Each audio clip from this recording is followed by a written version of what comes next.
ఒక స్త్రీలుగా ఉన్నటువంటి వాళ్ళు గృహ పరిపాలన బాధ్యతను దేవుడు అప్పగించి పంపితే ఎలా మారిపోతున్నారు ఒక్కసారి ఆలోచించండి ప్రేమైన దేవుని వాళ్ళ.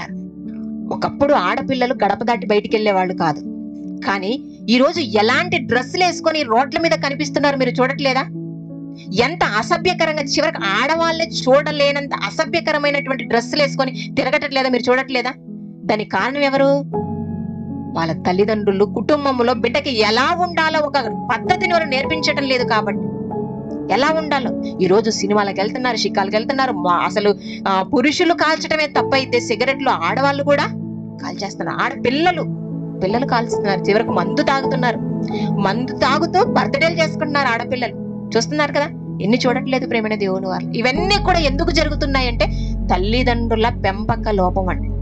తల్లిదండ్రులు చిన్ననాటి నుంచి వారి జీవితం దేవుడు ఎందుకు ఇచ్చాడో వారికి చెప్పకపోవటమే.